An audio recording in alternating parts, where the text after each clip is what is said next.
თუ ფიქრობთ, რომ თქვენ ხართ სამყაროში ერთადერთი ადამიანი, ვინც ცუდ ფინანსურ გადაწყვეტილებებს იღებს, მაშინ იცოდეთ, რომ სადღაც ჩვენგან არც თუ ისე შორს არსებობს ხალხი, რომლისთვისაც შენი ტემუს კალათა ლუის ჰამილტონია კიმ კარდაშიანის კარადაში. არაირონიულად არსებობს ხალხი, რომელიც უცნაური ფორმის მანქანების 24 საათით სატარებლად $100,000 იღწის, ან მილიონებსაც გააჩნია მანქანას. მანქანა, რომელიც ვიბრირებს, მოუხერხებელია დასაჯდომად, ღმუის და ნებისმიერ მომენტში შეიძლება მოგკლას. My God, the Mercedes has taken off. ლემანი კი სამყაროში ყველაზე პრესტიჟული რბოლაა, რომლის მოსაგებადაც ხალხი თავიანთ მამიდებს ლავს. მე კიდე მამიდა არ ამყავს. მაგრამ შემიძლია აგიხსნათ თუ რა ხდებოდა წინა კვირას ბარსელონას გრან-პრის პარალელურად. და საძაღლია კიდე მარხისთავი. ლემანი გახლავთ რბოლა, რომელიც ყოველწლიურად საფრანგეთში ქალაქ რაღა გაგიკვირდებათ და ლემანში ტარდება. რეგიონში, რომელიც ცნობილია თავისი ღვინით, მამულებით და მანქანების სიცოცხლის ამოძრობის სურვილით. მაიამივით და ვეგასივით ტესტ-ტრეკი შაშან არ გამოჩენილა რადარზე. 1923 წელს ფრანგებმა გადაწყვიტეს, რომ მანქანები ერთმანეთისთვის უნდა შეეჯიბრებინათ 24 საათის განმავლობაში. კონტექსტისთვის 103 წლის წინ მანქანებს სახურავები არ ჰქონდათ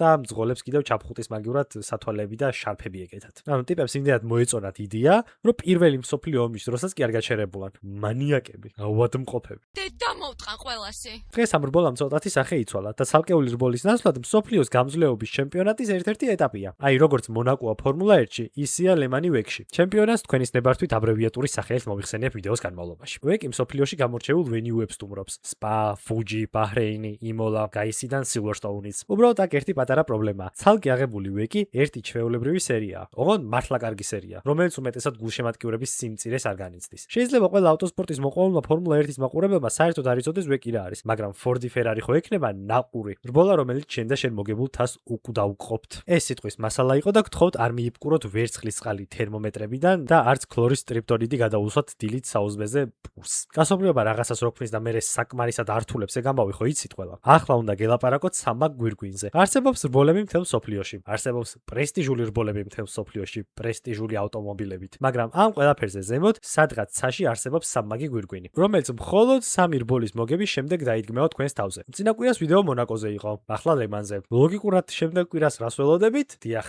არ ვიცი. ინდიკარის ვიდეოს ნამდვილად ვერ გავაკეთებ. თორემ მე იქ თუ დავიწყე მიგ შუმახერი და იმტრად ხო დამიპადიესდებენ. ან იქნებ ვაჰაუ.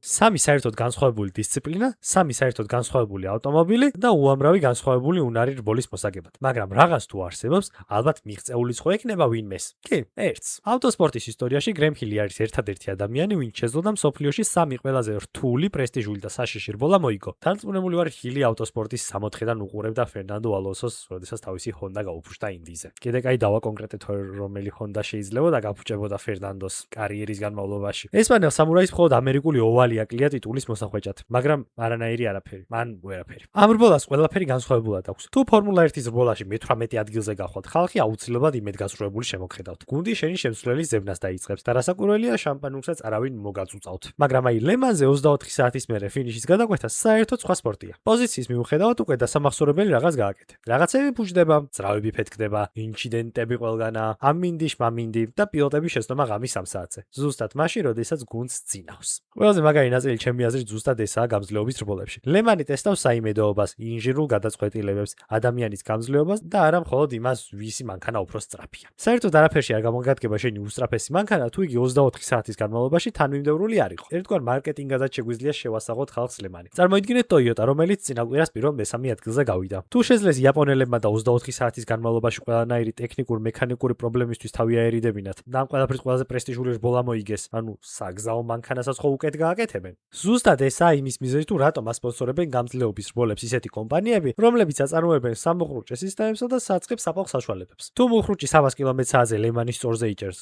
Toyota RAV4-ზეც ხო დაიჭერს აღმაშენებლის ხეივანზე. ლემანი ყველაზე დიდი რეკლამაა, რომელიც რაოდენ გასაკვირის არ უნდა იყოს მუშაობს. ფილმის განხილვებით ჩემი ძლიერი მხარე რო არა ეგ ეცოდინებათ უკვე. ასე რომ ისე დაგიტოვებ ძალიან კარგ ფილმს თუ ნანახი არ გაქვთ. Ford Ferrari-ში ძალიან კარგად ჩანს ის რისკი, რაზეც ამერიკული კომპანია მიდის მხოლოდ იმისთვის, რომ მე-ერთმა კაცმა მეორეს ნერვები მოუშალა. ადგა ეს და 90 დღეში შექმნა მანქანა. 90-ში არა, მაგრამ მერე ამ მანქანამ თვითონ შექმნა ისტორია. ნებისმიერ ადამიანს რო კითხო რბოლა როგორ მიმდინარეობსო, გეტყვის რომ მანქანები დადიან, და ვინც პირველი გადაკვეთს ფინიშის ხაზს, ის მოიგებს. აქაც ეგრეა. ოღონდ ფლად ეგრე არა. ჩვენ გვაქვს 3 განსხვავებული კლასი, 3 განსხვავებული მანქანა და ერთი დიდი შოუ დიდ ტრეკზე, სადაც ერთი დღის განმავლობაში ყველა მოსახლეში რაღაც ხდება. კვების ჯაჭვის უმაღლეს მწვერვალზე ჰაიპერკარები გვყავს. კლასი, სადაც ყველაზე სწრაფი მანქანები გვხვდებიან. მანქანა ცოტა უხეშნად თქვამია და მოდი პროტოტიპები დაუძახოთ. კლასი, რომელსაც თუ შეხედავ, მიხვდები რა შეიძლება მიიღო თუ კოსმოსური ხომალდის ინჟინერს ერთი კვირის განმავლობაში არ დააძინებ და ზედმეტ 4 ბორბალს მისცემ. უბრალოდ აქაც ყველაფერი უფრო და უფრო საინტერესო ხდება. ვიზუალურად პროტოტიპები ერთმანეთისგან განსხვავდებიან. უბრალოდ რა სიტყვით თუ გეტყვით, რომ ეს ორი მანქანა საერთოდ სხვადასხვა ფილოსოფიით, საერთოდ სხვადასხვა რეგულაციებზეა აწყობილი და მაინც ერთმანეთის წინააღმდეგ გამოდიან. ეს არის Lehman Hypercar, LMH. მანქანები, რომლებსაც მწარმოებლები ნოლიდან თვითონ აწყობენ. კრეატიული თავისუფლება, თავად აწყობენ შასის, აეროდინამიკას,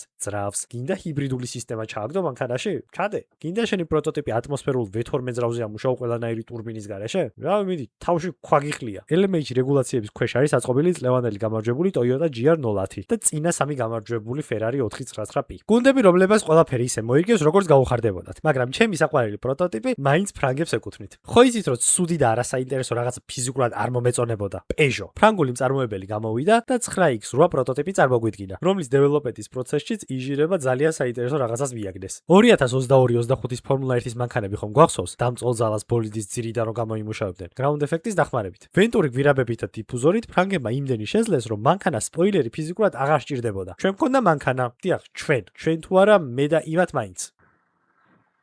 რომელსაც შეძლო 270 კმ/სთ-ით გადაადგილებისას მოსახვევში სტაბილურობა არ დაეკარგა. რავი ხა ვინმეს რო ეთქვა ამის გაკეთება შესაძლებელია თქო დამთავრებამდე ამიტყდებოდა სიცილი. მაგრამ როგორც აღმოჩნდა შეიძლება. ისწავლეთ ბავშვებო ფიზიკა. სკოლაში თუ არა მე მაინც თქვენით. მართლა საინტერესოა. ამ ყველაფერმა Peugeot ვერც ჩემპიონობამდე მიიყვანა და ვერც მოგებამდე. მაგრამ პოდიუმები მაინც აიღეს. ახლა შეცვალეს ფილოსოფია და სპოილერიან Hypercar-ზე გადავიდეთ, მაგრამ ისტორია ნამდვილად დაწერეს. მეორე მხარესაც შეეხება Lehman Daytona Hypercar-ები არიან. LMDH, სადაც კრეატიულობა მეტად მომსპარია, მაგრამ ყველა საქმის კეთებაზეა გადასული. აი დაახლოებით ისეთი რაღაცა ძმაკაცი გამოსაშიო ჩაიჭრება და rilsებს გიგზავნის უნივერსიტეტი კრეატიულობას კლავსო. LMDH რეგულაციების ქვეშ აწყობილი მანქანები საერთო შასის იზიარებენ, რომელსაც ორეკასგან ან დალარასგან გამზადებულს კიდულობენ. თითქმის ერთნაირი აერო აქვს ყველას. ჰიბრიდული სისტემა ყველასთან სავალდებულოა.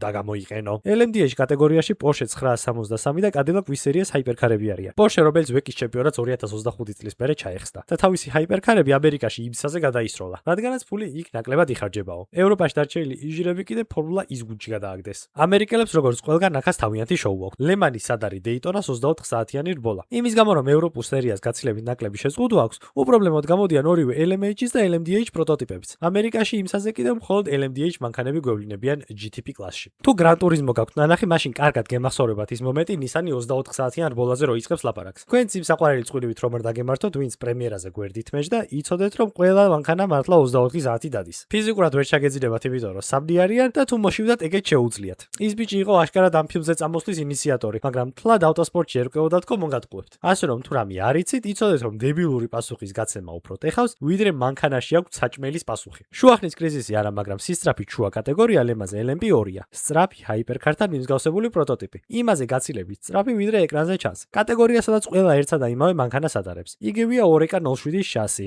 იგივე 4.2 ლიტრიანი 8 ცილინდრიანი ატმოსფერული ძრავი და 600 ცხენის ძალა. 600 ვთქვი, 520 უნდა მეთქვა. ორგანიზატორები სპეციალურად დეტონს უკეთებენ ძრავებს, რომ შემთხვევით Hypercar-ებს არ წაეპოტინონ LMP2-ის პროტოტიპები. რას ვიზამ, იერარქია უნდა შენარჩუნდეს. სწრაფი და ზვირიანი მანქანები ხელმისაწვდომებისგან უნდა განსხვავდებოდნენ. ხო და თუ კითხვა გაგიჩნდებათ ეს ყველაფერი ერთნაირი თუა იჟირული ინტერესი სად არისო, მაშინ გიპასუხებთ რომ სეტაპში, სტრატეგიაში და ადამიანურ რესურსში. გუნდები ასწორებენ დაკიდების სისტემას, აეროს, საბურავებს, ადგენენ სტრატეგიას და რაც ყველაზე მთავარია პილოტების ლაინაპს. ყველა LMP2-ის პროტოტიპს ყავს 3 პილოტი, რომელთაგან ერთი აუცილებლად უნდა იყოს მოყვარული და მოყვარულში მართლა მოყვარულ ტიპს გულისხმობ. ბრინჯაოს ან ვერცხლის FIA-ს ლიცენზიით. მდიდარი ადამიანები ან მათი შვილები, რომლებსაც უბრალოდ ექსტრემი უნდათ და არ ყოფნით შაბათ-კვირას კარტინგებზე გადაობა. ანუ ნებისმიერ მომენტში ღამე თუ ლემაზე გადაგერთვება, ნებისმიერ მომენტში შევა ჟენი კბილის ექიმის შეგრჩეს ხელში. რომელმაც შენგან კბილის დაბჟენაში იმდენი ფული აიღო, რომ საფრანგეთის შვებულება ცოტა სხვანაირად გაიგო. იმის გამო რომ ეს სერია Hypercar-ების გამო იჩრდილებოდა, ორგანიზატორებმა 2023 წელს გადაწყვეტილება მიიღეს და LMP2 WEC-დან ჩახსნეს. არა იმიტომ რომ არაპოპულარული იყო, არა. იმდენად საინტერესო იყო, რომ ფიქრობდნენ ასე ნაკლები ყურადღება ექცეო და ევროპულ ლემანის სერიებში გადასვეს. მაგრამ ლემანის ტრეკი იმდენად დიდია, რომ გამონაკლისის სახით WEC-ის ჩემპიონატიდან ერთ რბოლაში,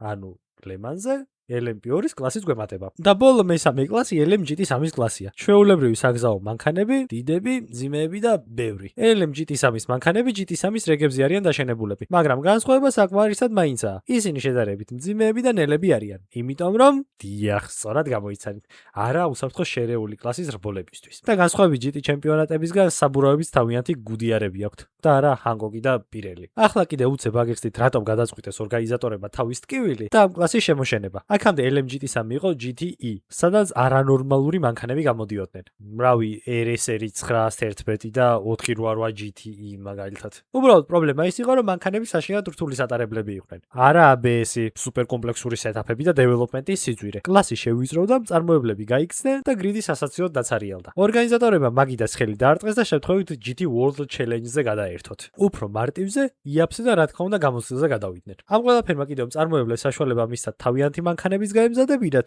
და ამასთან ერთად დაეწყოთ კერძო გუნდებისთვის მანქანების მიყიდვა. მაგალითად წელს Aston Martin-ის მთლიანი საფორტით გამოვიდა Hearts of Racing. ამ გუნდის ერთ-ერთი მთავარი დამფინანსებელი გახლავთ Gabe Newell, Steam-ის შემქმნელი და საუკეთესო მონოპოლისტი, რომლის ვაჟი Greats წინაპირას ნახეთ ლემანზე და რისთვის ხარჯავენ გუნდები მილიონებს ლემანზე. პრესტიჟი? კი. ისტორია? კი. მაგრამ უფრო პრაგმატული პასუხი აქვს ამ ყველაფერს. Porsche-ს ყველაზე მეტი გამარჯვება აქვს ლემანზე. რას ყიდის Porsche? სპორტულ ავტომობილებს, მანქანებს ხალხისთვის, რომლებსაც სწრაფი მანქანა და ინჟინერია უნდათ. Toyota-მ ბოლო 9 წლის განმავლობაში 6-ჯერ მოიგო ლემანი თავის GR0 ჰიბრიდით და უცებ Toyota-ს ჰიბრიდული ტექნოლოგია ყველაზე განვითარებული გამოჩნდა ბაზარზე. რა თქმა უნდა, Hypercars და Prius ჰიბრიდული სისტემა იგივე არ ექნებათ, მაგრამ ხო ერთი კომპანიისაა. გამძლეობას ვერ გააყალბებ. რამდენადაც დიდი ძუძუები არ უნდა გქონდეს შენს მედია გულს. მანქანა 24 საათი ან მუშაობს, ან არა. ლემანს არ აინტერესებს რა გაქვს დაგეგმილი უქმეებზე. ლემანი ხდება და უნდა უყურო. და ცოტას მაინც თუ არ უყურებ, საერთოდ არ ვიცი რა ინტერესები გაქვს ცხოვრებაში. შემდეგი ვიდეოს იდეები კომენტარებში დაწერეთ, გაკოცეთ ჩუბლზე, აბა ჰეთ, აბა ჰოთ.